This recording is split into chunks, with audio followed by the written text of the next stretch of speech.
Olá, bom dia! Hoje é dia 4 de abril de 2026, sábado, chamado sábado de Aleluia, sábado da Semana Santa. Louvado seja o nome do Senhor, porque esse é o dia que Ele fez e nós nos alegramos e nos regozijamos nele, como diz o salmista. O nosso texto devocional de hoje está no Evangelho de Jesus, escrito por São Marcos, capítulo de número 15, versos 44 a 45, que, de certa forma, é o tempo ligado ali ao sepultamento de Jesus. Marcos, capítulo 15, versos 44 e 45, lemos o seguinte: Então, Pilatos admirou-se de que Jesus tivesse morrido. Então, tendo chamado o centurião, perguntou-lhe: faz tempo que ele morreu? Então, após certificar-se pela informação do comandante da guarda romana, Pilatos entregou o corpo a José, ou cedeu o corpo a José, deu o corpo para José. Esse texto nos fala sobre o momento seguinte à crucificação e à morte de Jesus.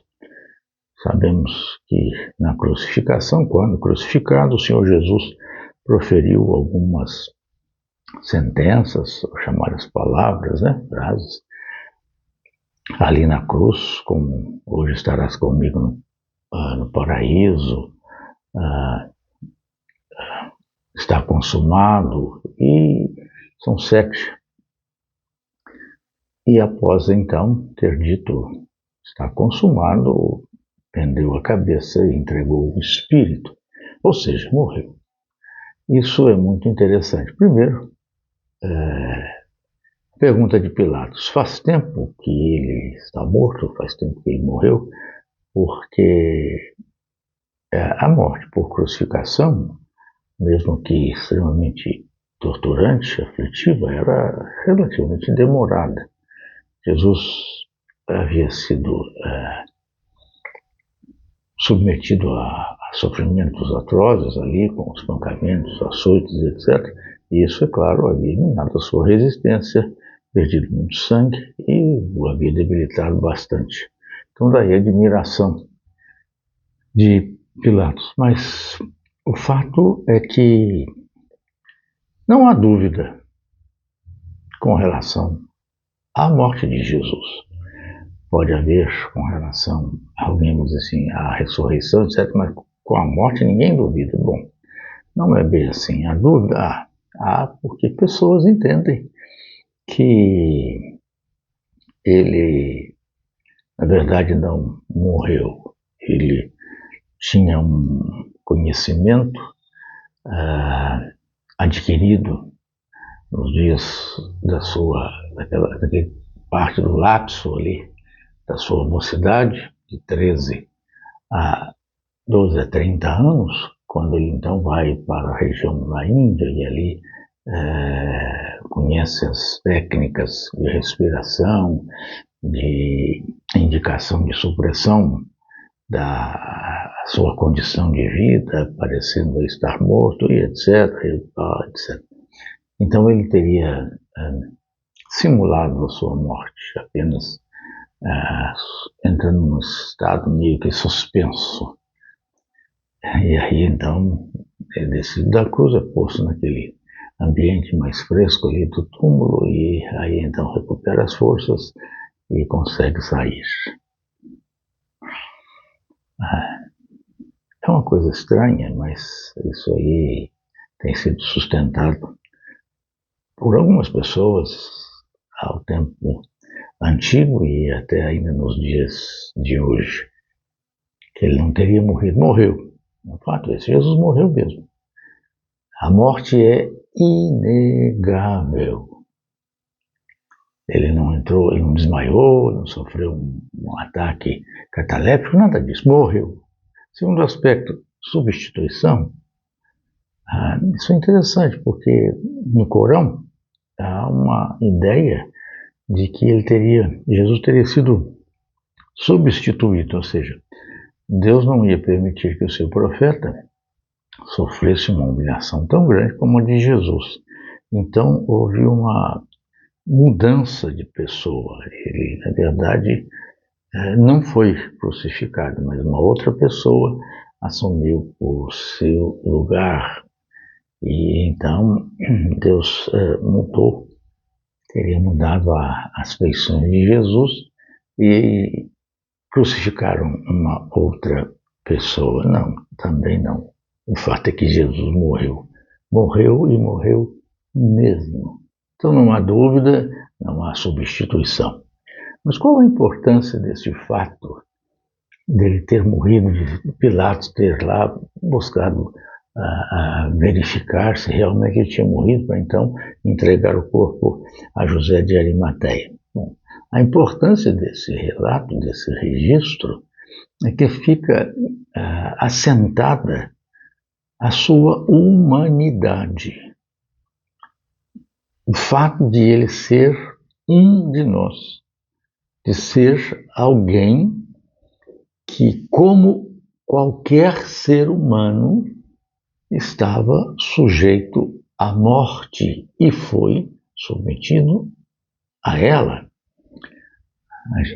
No registro da Escritura, temos aí o caso de Elias, que foi arrebatado, provavelmente Enoque, que não morreram. Fora isso, não há nenhum outro registro de que alguém não tenha morrido. E Jesus não foi diferente. Meu Deus, como é que pode? Mas ele era 100%, verdadeiramente homem. E morreu mesmo. Isso faz parte da sua humilhação. E ele tinha que morrer. Porque se não morresse, não haveria redenção. Se não houvesse derramamento da sua vida, a entrega da sua vida, como diz a Escritura, sem derramamento de sangue, sem derramamento da vida, não pode haver perdão de pecados. Por quê? Porque o salário do pecado, o pagamento pelo pecado é a morte. Então Jesus tinha que morrer e, de fato, morreu e ficou sepultado. Claro que sepultado aqui não é enterrado, no sentido que nós, hoje, odiernamente, ou já há muitos anos, temos uma cova, e então um grande número, uma grande quantidade de terra é depositada sobre a pessoa. Não. Ele foi colocado em sepultura, cravada na rocha, com uma grande pedra que foi rolada na porta do sepulcro, mas ele foi enterrado. Ele ficou cativo da morte. Para vencer a morte, ele tinha que morrer, a fim de que nós pudéssemos ter vida. E é pela morte dele que nós temos a vida eterna que ele nos traz. Então, dúvida, ele morreu? Algumas pessoas tiveram e tentam ensinar isso. Substituição, o fato de não ter sido ele na cruz, houve uma mudança, Deus atuou para que não permitisse que Jesus fosse submetido àquela humilhação. Não foi substituído e nem desmaiou, ele morreu. Morreu porque tinha que morrer, porque para que houvesse perdão de pecado tinha que haver morte, e morte do Cordeiro. E ele morreu como Cordeiro de Deus para tirar o nosso pecado. E houve então a necessidade da sua morte por esta confirmação da sua identificação conosco. Ele era um de nós. Um de nós. Ele sofreu, ele experimentou, ele teve em si a experiência de enfrentamento do maior inimigo do ser humano, que é a morte. Esse inimigo que, como diz a Escritura, é o último a ser vencido, definitiva, total e completamente. Mas ali na cruz do Calvário, nós tivemos aí a percepção de que Jesus se identificou plenamente conosco. Porque quando temos que enfrentar um momento crítico e difícil da nossa morte, quando temos que passar por esse momento, ou com alguém dos nossos, ou nós mesmos temos que enfrentar a morte, se não é algo repentino, como um acidente, alguma coisa assim, nós temos que enfrentar esse inimigo. E Jesus, nessa hora, se identifica conosco e nós podemos ter a certeza de que Ele compreende, sente e vivencia isso. Porque Ele experimentou em si a realidade da morte. Como diz o texto bíblico, Ele sabe o que é padecer, sofrer. E então, como sumo sacerdote, diz a carta aos Hebreus, que foi revestido, embrulhado em fraqueza como nós, em relação, inclusive, à morte, pode nos socorrer quando temos que enfrentar esse momento. Bendito seja o Senhor, porque de fato Ele se humilhou, e diz o texto, até a morte, e morte de cruz, para que nós pudéssemos experimentar a sua ressurreição no dia de amanhã. Primeiro dia, no domingo, a nova vida, a vida eterna que só Jesus pode dar. Faz tempo que ele está morto. Passa um bom tempo, mas ele não ficou morto por muito tempo. Ele ressuscitou, está vivo e voltará. Amém? Amém.